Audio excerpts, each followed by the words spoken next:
प्रदेश शासन के माननीय मुख्यमंत्री जी से आज के इस विशेष अवसर को और अधिक विशेष बनाएं, हम सभी को अपना आशीर्वचन प्रदान करें। जोरदार तालियां आप सभी की ओर से। और आज निराला की ये पंक्तियां मुखरित होती हैं कि शक्ति दो, उदारता दो, पथ पर चलने की दृढ़ता दो। ऐसे ही व्यक्तित्व की धनी है माननीय मुख्यमंत्री जी। वन मेले के शुभारंभ के अवसर पर, और वन मेला भी अंतर्राष्ट्रीय स्तर का है, मैं मंच पर विराजमान माननीय मंत्री श्रीमान दिलीप सिंह अहिरवार जी, माननीय विधायक श्रीमान भगवान दास सबनानी जी, नगर निगम के सभापति माननीय किशन सूर्यवंशी जी, ACS वर्णवाल जी, सविता राजौरिया जी, PCCF और बाकी आप इस पूरे कार्यक्रम में आयोजित समस्त आगंतुक अतिथिगण, भाइयों बहनों, पत्रकार साथियों, वन मेले का अब भोपाल नहीं पूरे प्रदेश को इंतजार रहता है कब शीतकालीन ये समय आए और लाल परेड ग्राउंड, ये हरा परेड ग्राउंड हो जाए। वन से आच्छादित तमाम प्रकार की गतिविधियों के आधार पर सच में इसका एक अलग पहचान बन जाती है, अलग प्रकार की ये आभा दुनिया। और ये सच है कि इस अंतर्राष्ट्रीय वन मेले का लोगों को इंतजार भी होता है। अलग अलग प्रकार की सारी वस्तुएं मैं देख रहा हूं कि जितने प्रकार से आपने संयोजन का प्रयास किया है, सच में औषधि पौधे, जड़ी बूटियां, आयुर्वेदिक उत्पाद के 350 से ज्यादा स्टॉल, ये आपकी अद्भुत एक लीला है, एक तरह से मैं मान के चलता हूं। और ये भी बात सही कि मेडिकल साइंस की प्रगति तो प्रशंसनीय है, लेकिन जड़ी बूटी का तोड़ नहीं हो सकता, ये भी पक्की बात है, ये पक्का। और हमारे ऋषि मुनियों ने भी विरासत से वो जो हमको ये वर्तमान का संसार दिया है, क्या क्या सोचा होगा और कैसे कैसे सोचा होगा, उनकी कल्पनाशीलता भी अद्भुत है। क्षेत्र की ऐसी छोटी बड़ी खबरें देखने के लिए हमारे न्यूज चैनल को YouTube पर भी कीजिए सब्सक्राइब। वाली वस्तुएं खबरों से अपडेट कैसे हमारे भोजन में शामिल हो गई, कहाँ हमारा भोजन, सब्जी में हल्दी, सब्जी में सभी प्रकार के मसाले, और उन मसालों के अंदर दीर्घजीवी होने की, रोगाणुओं से लड़ने की ताकत, ये हमारी उस अवस्था को, ये कोविड के समय तो बिल्कुल परवान चढ़ गया। हमारा काढ़ा जब आया तो अखाड़ा कम पड़ गया दुनिया के सामने। काढ़े ने क्या जबरदस्त कमाल किया है, कौन सी बीमारी, कैसी बीमारी, कोई पता नहीं चल रहा था, दुनिया में हाहाकार मचा। एलोपैथिक हमारे सभी मान्य चिकित्सक भी अपने प्रकार से वो बुखार की दवाई दे दो, कुछ कुछ टाइम कैसे निकाले उस कठिन दौर में, लेकिन हर एक कोई घबरा रहा था। लेकिन घबराने में अमृत के समान काढ़ा तो वो भी पी रहे थे और हम सबको भी पिला रहे थे। हर एक जगह आयुर्वेद ने जो अपना कमाल किया है, सच में हम भी वैसे मजाक में बोलते हैं पेड़ क्या देते हैं, पेड़ क्या देते हैं, ये तो कोई भी बोल देगा क्या ऑक्सीजन देते हैं, लेकिन पेड़ लेते क्या है, वो हमारी कार्बन डाइऑक्साइड लेते हैं। अगर वो कार्बन डाइऑक्साइड नहीं लेंगे तो सच में हमारा जीवन अधूरा हो जाएगा। हमारा और उनका ये पर्याय है, हमारी श्वास प्रति श्वास, उनके बिना जीवन अधूरा है। और यही तो एक वेद वाक्य की दृष्टि से कहा जाता है, यत पिंडे तत ब्रह्मांडे, जैसा पिंड है ये ब्रह्मांड है। और ब्रह्मांड में हम एक दूसरे पे अवलंबित है, हम एक दूसरे पे निर्भर है, दोनों से अलग अलग हो ही नहीं सकते। हर एक वो जीव, हर एक वो पेड़ पौधा। और जगदीश चंद्र बसु ने, मैंने सही कहा पिछले, जब अपना पहली बार बताया कि पौधों में प्राण होते हैं, तो रॉयल सोसाइटी में जब इस बात का उनने रिसर्च करके सामने सिद्ध किया कि पौधों में प्राण होते हैं, लोगों ने तालियां बजाई, आनंद से उनको अपने कंधों पे उठा लिया, दुनिया के सामने बोले आपने चमत्कार कर दिया, गजब कर दिया। ये पौधों में प्राण होते, ये सिद्ध करने का ये प्रमाण आपके ज्ञान और ज्ञान के माध्यम से विज्ञान ने ये नया प्रकार का इतिहास लिखा है। अब वो उनने कहा कि भैया आपने इतना बड़ा काम किया, भारत वाले तो आपको सिर माथे पे बिठा करके पूरे देश और दुनिया में बताएंगे। उन्होंने कहा ये बात सही है कि मैंने आपके हिसाब से बड़ा काम कर दिया, लेकिन मेरे देश में मेरा कोई सम्मान नहीं होगा। तो लोगों ने, क्यों आपके लोग विज्ञानी को या ज्ञानी आदमी को पसंद नहीं करते क्या? तो नहीं, बोले करते तो बहुत है। तो बोले फिर, बोले अब ये आपको मालूम नहीं था कि पौधों में प्राण होते, हमारे तो गांव गांव में मालूम था कि पौधों में प्राण होता, उनके लिए कोई नई बात नहीं। के लिए नदी, पहाड़, पर्वत सब दूर प्राण होते हैं। और ये हमारी प्राचीन वो पद्धतियां हैं कि सायंकाल हम पौधे की पत्ती नहीं तोड़ते हैं। ये हम पौधों को बचाने से, पौधों के साथ हम अपना जीवन यापन कर सकते हैं। हमारे लिए तो जीवन के ऐसे कई रहस्य हैं। परमात्मा की दया से जब कभी निराशा का क्षण आते हैं तो हमारे तो वनगमन की परंपरा है, इसलिए 4 आश्रम में से वानप्रस्थ आश्रम ये सबसे अच्छा आश्रम माना जाता है। जब आप अपने सांसारिक जीवन से परिपूर्णता के बाद अपने जीवन का और अच्छा समय गुजारना हो, अपने संसारिक उत्तरदायित्व में बेटे बेटी की शादियां हो जाए, जीवन के आपके बेहो जो यौवन अवस्था के लिए, उसके बाद के दौर में आपका जीवन सच्चे अर्थों में समाज जीवन के लिए कैसे काम आ सकता है। तो 50 से 75 साल की अवस्था का जो वानप्रस्थ जीवन है, सच अर्थ में बात का संन्यास काल तो एक तरह से हमारी वो अध्यात्म की दुनिया में चला जाता है, लेकिन चराचर के इस जगत में उससे जुड़ने के साथ हमने सबने देखा, ऋषि मुनियों ने अपने जीवन काल में, हमारे यहाँ तो ऋषि मुनि भी 2 अलग अलग विधाएं हैं, उनके आधार पर हमको जानने का मौका मिलेगा।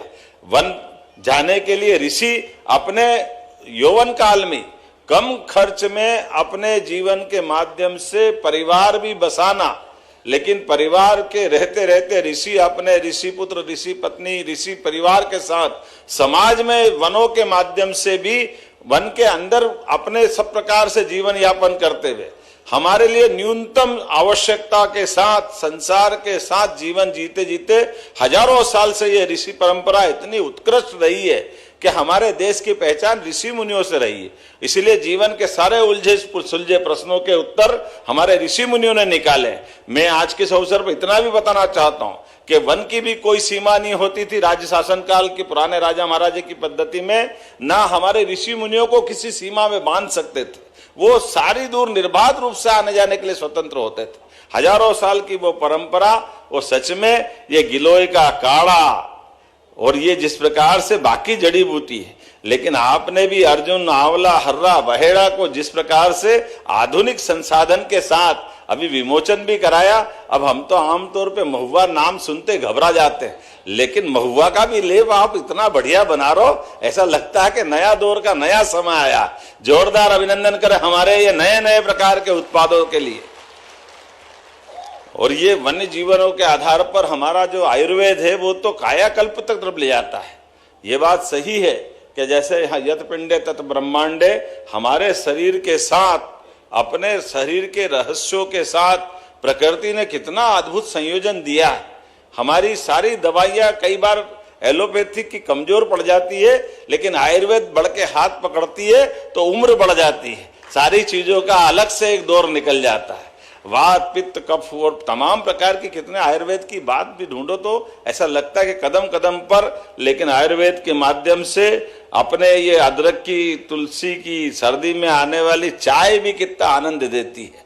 अब बताओ, अदरक की हमारी जो रसायन के साथ साथ उसकी जो औषधि है, पेट में अजवाइन और हींग का रामबाण इलाज तो कोई वैसे ही क्षेत्र की ऐसी छोटी बड़ी खबरें देखने के लिए इस प्रकार का जनपहल न्यूज चैनल को यूट्यूब पर भी कीजिए सब्सक्राइब और रहिए गुणों से युक्त हमारा काढ़ा और तमाम प्रकार की चीजों को आज का समय तो बाबा रामदेव ने घर घर तक पहुंचा दिया। हमारा ये तमाम आयुर्वेद का खजाना, हमारी वन औषधियों का ये वर्तमान का संसार। और आज के समय में जब दुनिया हमारी तरफ देख रही है तो योग से भी और संयोग से भी, लेकिन एक साथ समेकित रूप से सूर्य नमस्कार से लगाकर के हमारी औषधि तक, हमारी जीवन शैली, हमारे जीवन के जीने के साथ साथ प्रकृति के साथ कदम से कदम मिलाने की शैली ये अद्भुत है।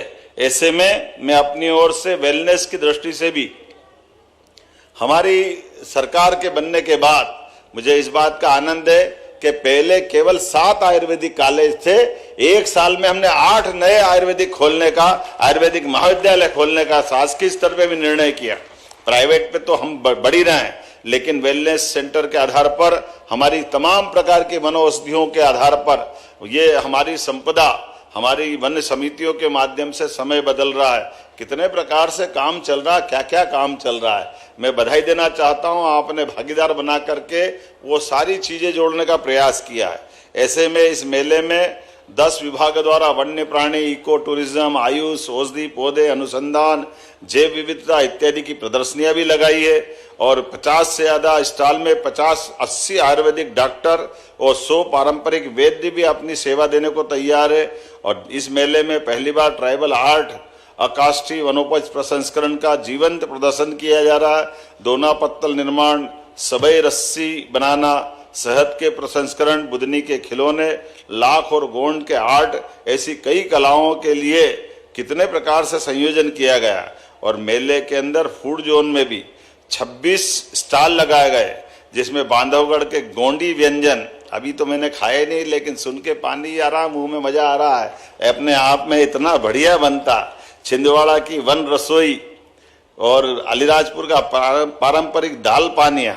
हमने दाल बाटी, दाल बाफले तो बहुत खाए हैं, लेकिन दाल पानिया भी कम नहीं पड़ते हैं। वो वाकई हमारा झाबुआ का इतना बढ़िया भोजन है, आनंद आ जाता है। ऐसे में कई सारी प्रकार की बहुत सारी चीजें जुटाने का प्रयास किया। हमारी सरकार भी प्राथमिक वनोपज सहकारी समितियों को, जिला वन यूनियनों को, अनुसूचित जाति, जनजाति, पिछड़ा वर्ग को आर्थिक रूप से सशक्त बना रही है। और वैसे तेंदुपत्ता से लेकर कई जगह हमने बोनस के आधार पर हमारे वन्य आधारित जो ये समिति के लोग हैं या तेंदुपत्ता संग्रह के, उनको मदद के लिए कदम बढ़ाएं। आज 32 लघु वनोपज की न्यूनतम समर्थन मूल्य 25% की वृद्धि ये ट्राइफेड के माध्यम से की जा रही है। मैं एक बार फिर अपनी ओर से इसलिए भी बधाई देना चाहता हूं, जहां मैं बात कर रहा हूं वहां रातापानी अभयारण्य बार बार लिख के दे देते हैं। ये डॉक्टर विष्णु श्रीधर वाकणकर हमारा अभयारण्य है, जोरदार अभिनंदन करें।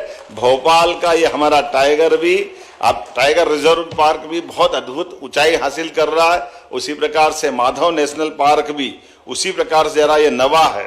और सागर जिले में अब भीमराव अंबेडकर अभयारण्य, श्योपुर में जहानगढ़ अभयारण्य की स्थापना, चीते हमारे परिवार बढ़ाते बढ़ाते गांधी सागर तक पहुंच गए।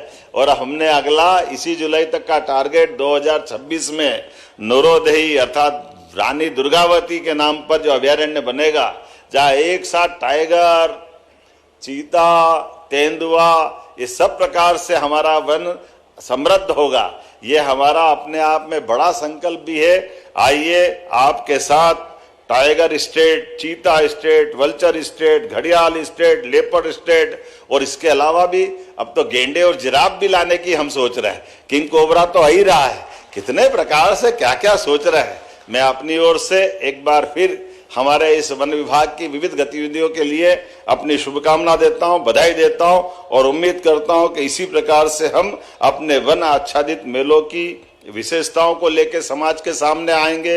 वेलनेस के आधार पर हमारे आयुर्वेद को भी समृद्ध करेंगे और हर प्रकार से हमारे वन्य प्राणी के साथ साथ वन्य गांवों के अंदर रहने वाले या बाकी सभी प्रकार के लोगों को आर्थिक रूप से भी समृद्ध बनाएंगे।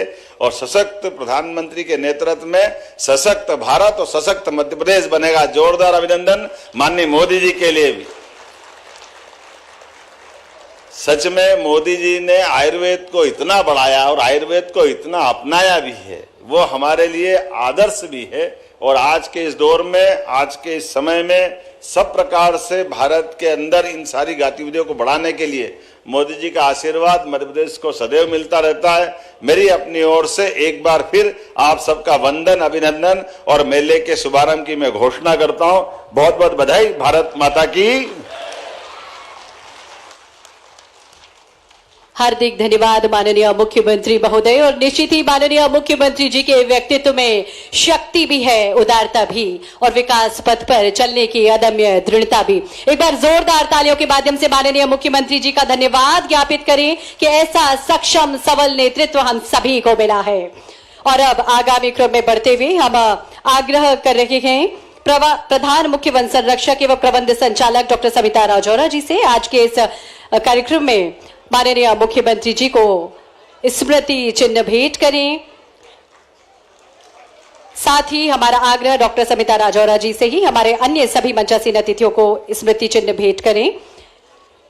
और आज विंध्य हर्बल्स वेलनेस की जो किट का विमोचन अभी अब से कुछ देर पूर्व हुआ, उस पर आधारित एक शॉर्ट वीडियो फिल्म हमारे पास है कि किस तरह से विंध्य हर्बल्स का ये वेलनेस हमारे लिए वरदान साबित होगा। ये किट, आइए मिलकर देखते हैं ये वीडियो।